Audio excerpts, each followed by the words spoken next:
अस्सलामुअलैकुम।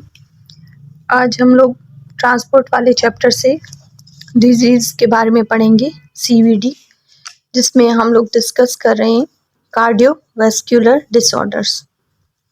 अब इन्हीं को ही हम लोग सीवीडी भी बोलते हैं और मोस्टली ये डिजीज़ जो होती हैं वो कॉमन डिजीज़ हैं, इस वजह से ये बुक में दी हुई हैं, जिसमें मेनली जो फैक्टर्स बनते हैं इन डिजीज़ के वो होता है सबसे पहले तो एज फैक्टर भी हो सकता है, डायबिटिक पेशेंट्स भी हो सकते हैं, हाई ब्लड प्रेशर वाले, कंसंट्रेशन लो डेंसिटी लिपिड्स वाले, कोलेस्ट्रॉल वगैरह, ट्राइग्लिसराइड या टोबैको स्मोकिंग करने वाले, या जिनका हाइपरटेंशन या हाई ब्लड प्रेशर होती है, ओबेसिटी, या वो लोग जो एक ही जगह पर अपनी सेडेंट्री लाइफ स्टाइल गुजारते हैं, उनके अंदर एक्चुअली ये डिजीज़ पाई जाती है।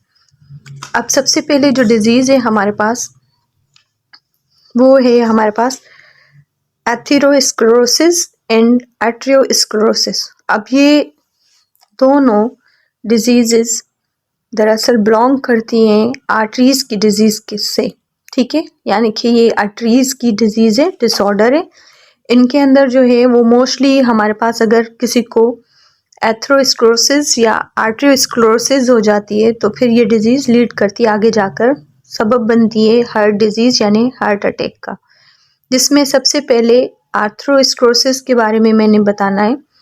तो आर्थेरोस्क्लेरोसिस जो होती है मोस्ट कॉमनली अगर इसको देखा जाए तो इसमें जो आर्टरीज हैं वो छोटी हो जाती है, नैरोइंग हो जाती है, ठीक है। ये दरअसल हमारे पास फैटी मटेरियल, कोलेस्ट्रॉल, फिब्रिन, ये हमारे पास चर्बी वाली चीज़ें, चर्बी अगर आर्टरीज के अंदर जमा हो गई तो फिर ये डिजीज़ को काज करती हैं, एथेरोस्क्लेरोसिस को। कंडीशन इसकी सिवियर है, इसमें ना आर्टरी जो है वो एक्सपांड और कॉन्ट्रैक्ट प्रॉपर्ली हो पाती है और ये ब्लड को भी मूव नहीं करवा सकती जहाँ जहाँ इसको जाना चाहिए। अगर हम लोग इसको देखें तो मोस्टली इनकी जो वॉल्स होती हैं वो वॉल्स ऑफ आर्टरीज जो है जितनी उसमें थिकनेस होती है एक्चुअली वहाँ पर डिपोजिशन हो जाती है हमारे पास फैटी मिनरल्स या फैटी एसिड की और कोलेस्ट्रॉल की। अब इसकी ट्रीटमेंट कैसे करवानी पड़ेगी? सबसे पहले हमें कोलेस्ट्रॉल लेवल को कम करने के लिए मेडिकेशन लेनी पड़ेगी या फिर एंजियोप्लास्टी करवानी पड़ेगी, जिसमें use of stents, metallic rod होती है, ताकि जो इलास्टिकनेस आर्टरी ने अपनी ख़त्म कर दी है वो स्टेन उसको क्या करेगा, मेंटेन करेगा। या फिर एक परमानेंट इनके लिए ट्रीटमेंट है बाईपास सर्जरी, वो करवा लें भी तो ये एथेरोस्क्लेरोसिस वाले बेहतर फील करते हैं या यूँ समझ लें काफ़ी बेहतर हो जाते हैं। नेक्स्ट डिजीज़ है हमारे पास सेम वही आर्टरी वाली डिजीज़ है हमारे पास, जिसको हम लोग बोलते हैं आर्टेरियोस्क्लेरोसिस। अब आर्टेरियोस्क्लेरोसिस में जो आर्टरी है वो हार्ड हो जाती है, हार्ड होने की वजह से वो स्टिफ हो जाती है और स्टिफ के बाद उसने सिटी वाला जो उसका नेचर है वो ख़त्म कर देती है अपना। डिपोजिशन वॉल के अंदर जो होती है इनकी कैल्शियम डिपॉजिट हो जाती है। तो काजेस इसके हाई ब्लड प्रेशर है, हाई कोलेस्ट्रॉल लेवल है, स्मोकिंग है, ओबेसिटी है, डायबिटीज़ है, ठीक है, सेम ही रहेंगी। हेल्दी लाइफ स्टाइल करना इसकी ट्रीटमेंट में काउंट होगा, ठीक, लाइफ स्टाइल अपना चेंज कर ले या फिर मेडिसिन लेता रहे ताकि कोलेस्ट्रॉल जो कैल्शियम डिपोजिशन हुई है या ओबेस है तो ओबेसिटी को कम करवाने के लिए जो फैट बर्निंग मेडिसिन होती हैं उनको ले, या फिर डायरेक्टली वो अपनी सर्जरी करवा ले तो बेहतर रहेगा। क्योंकि अगर ये इसी कंडीशन में स्मोकिंग करता रहा, लाइफ स्टाइल इसने चेंज नहीं किया, मेडिसिन नहीं ली, तो फिर ये ज़्यादातर हार्ट अटैक को लीड करेगा, ठीक है। लास्ट डिजीज़ है हमारे पास जिसको हम लोग बोलते हैं myocardial infarction.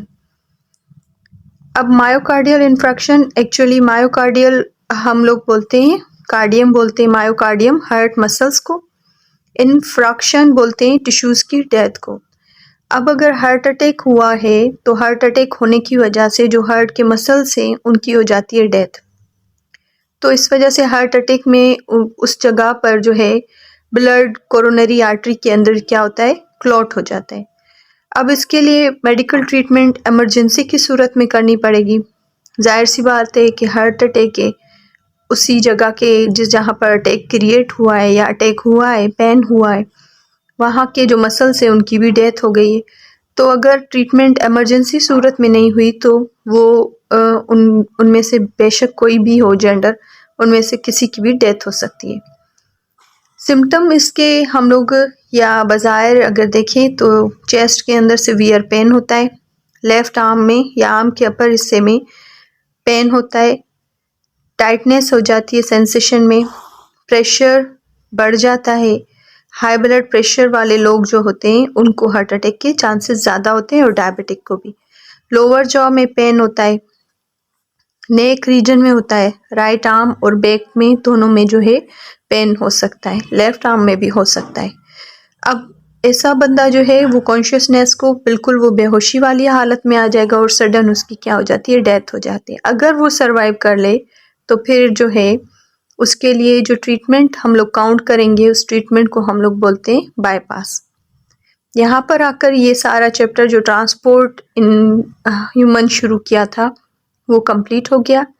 Next time next chapter, इसी चैप्टर के जो है हम लोग MCQs को सॉल्व करेंगे, फिर आगे दूसरे चैप्टर की तरफ मूव करेंगे। Thank you.